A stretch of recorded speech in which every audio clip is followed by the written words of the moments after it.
আজ টিটিএডিসি নির্বাচন 2026-এ এক গুরুত্বপূর্ণ মুহূর্তের সাক্ষী থাকল ত্রিপুরা।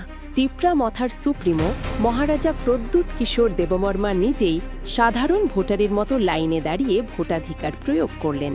তিনি মান্দাই এলাকার অভিরাম মুখুমো পোলিং স্টেশনের 34 নম্বর বুথে গিয়ে ভোট দেন।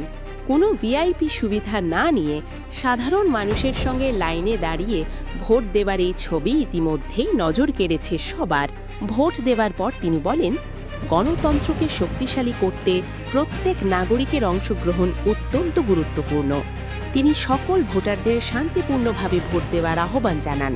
এদিকে সকাল থেকেই বিভিন্ন ভোট কেন্দ্রে দেখা গেছে ব্যাপক উৎসাহ। দীর্ঘ লাইনে দাঁড়িয়ে নারী পুরুষ নির্বিশেষে ভোটাররা তাদের ভোটাধিকার প্রয়োগ করছেন।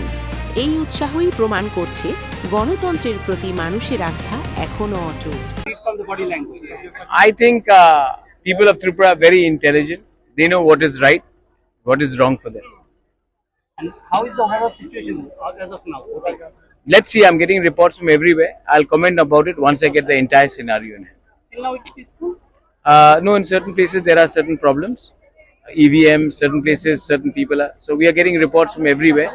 But I don't want to say something in front of the media and jump the gun. Let me get the entire report, then I will make a proper statement. And victory for our next generation. Okay, sir. So what do you want to say regarding the security arrangement and the peace regarding this election?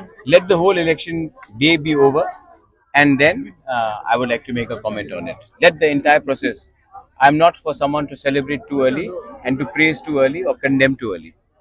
কিরকম এখন পরিস্থিতি কিরকম সারা রাজ্যে?